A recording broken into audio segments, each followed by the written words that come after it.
Click করুন অ্যাপের bell আইকনে আর সাবস্ক্রাইব করুন এবিপি আনন্দ। সব সময় থাকুন খবরে। যেমন আপনারা দেখলেন বিভিন্ন জায়গার ছবি, অর্থাৎ বিশেষ করে শক্তির আরাধনার প্রস্তুতি চলছে, তেমনি আপনাদের দেখাবো মহাপীঠ তারাপীঠের ছবি। এবং এই মুহূর্তে সেখানে যজ্ঞ চলছে দক্ষিণেশ্বর, সেখানে মা ভবতারিণীর আরাধনা, সেই ছবিও আপনাদের সামনে তুলে ধরবো। দু জায়গা থেকে রয়েছেন আমাদের দুই প্রতিনিধি। আমাদের সঙ্গে রয়েছেন দক্ষিণেশ্বর থেকে আমাদের প্রতিনিধি রুমা পাল এবং তারাপীঠ থেকে রয়েছেন আমাদের প্রতিনিধি আবির দত্ত। আবির, এই মুহূর্তের ছবি দেখাও।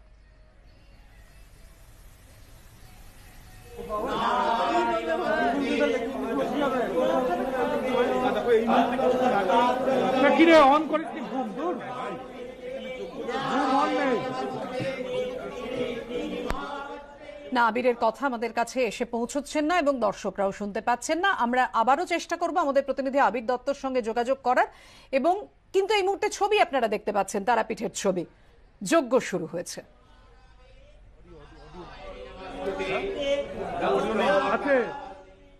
এবং এবং এবং এবং আমরা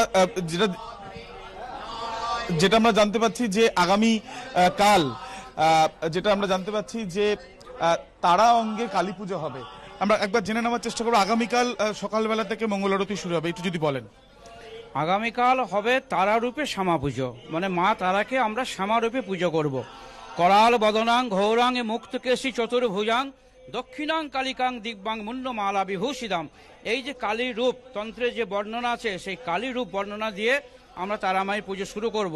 আর আজকে হচ্ছে ভূত চতুর্দশী। এই ভূত চতুর্দশীর দিন এই 14 রকমের শাক 14 রকম প্রদীপ জ্বালিয়ে যে চতুর্দশী যে যজ্ঞ হচ্ছে, এটা আপনারা দেখতে পাচ্ছেন। আগামীকাল নিয়ম নির্ঘণ্ট তিথি নক্ষত্র মেনে মায়ের শ্যামা পুজো শুরু হবে। তন্ত্রে যেমন মায়ের রূপ বর্ণনা আছে 8 রকমের, তারা, উগ্রতারা, মহগ্রতারা, বজ্র, নীল, সরস্বতী, কামেশ্বরী, ভদ্রকালী। তারার আবার 8টা রূপ। কালকে মা তারাকে ভদ্রকালী রূপে আমরা মায়ের মন্দিরে পুজো করব এবং যত ভক্ত শিষ্য এখানে আসবেন সবাই মায়ের কাছে পুজো দেবেন। দুপুরে বেলায় মায়ের অন্নভোগ হবে, সন্ধ্যারতি হবে, মঙ্গল আরতি হবে, রাত্রে নিশি পুজো আছে, নিশি পুজোর পর মায়ের শয়ন আছে। একেবারে আবির, প্রতি মুহূর্তে আমাদের নজর থাকবে অবশ্যই তারাপীঠের দিকে এবং তারাপীঠের প্রতি মুহূর্তের ছবি দর্শকরা দেখতে পাবেন। তুমি আমাদের সঙ্গে থাকো। দক্ষিণেশ্বরে চলে যাব রুমার কাছে। রুমা, দক্ষিণেশ্বরের যে যে অজানা ইতিহাস সে সমস্ত এবিপি আনন্দে দেখতে পাবেন দর্শকরা, কিন্তু এই মুহূর্তে যে জানতে চাইবো আগামীকাল পুজো শুরু, মায়ের আরাধনা শুরু, তো সেক্ষেত্রে দর্শকদের প্রবেশের ওপর কি কি নিষেধাজ্ঞা বা কিভাবে কি ব্যবস্থা করেছে মন্দির কর্তৃপক্ষ?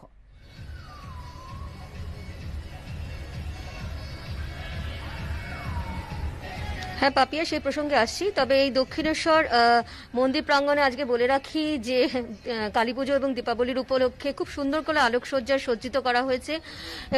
সন্ধ্যেবেলা সন্ধ্যা আরতি হয়েছে। তবে যদিও 7:30টার মধ্যে ভক্তগণকে তাদেরকে প্রবেশ আর ছিল না, 7:30টার পর তাদেরকে বেরিয়ে যেতে হয়েছে। আর যেটা তুমি জিজ্ঞেস করছিলে কিভাবে আসতে পারবেন কালকে জনসাধারণ, অবশ্যই তারা আসতে পারবেন।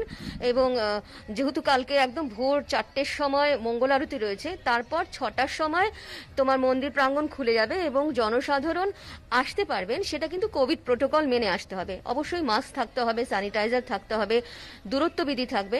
তবে নিরাপত্তার ব্যবস্থা যেমন থাকবে সেভাবেই কিন্তু জনসাধারণ প্রবেশ করতে পারবেন, পুজো দিতে পারবেন। তবে এটা ঠিক বলা হচ্ছে যে প্রতি মুহূর্তের ছবি দর্শকরা দেখতে পাবেন এবিপি আনন্দে। ধন্যবাদ আবির, তোমাকেও ধন্যবাদ।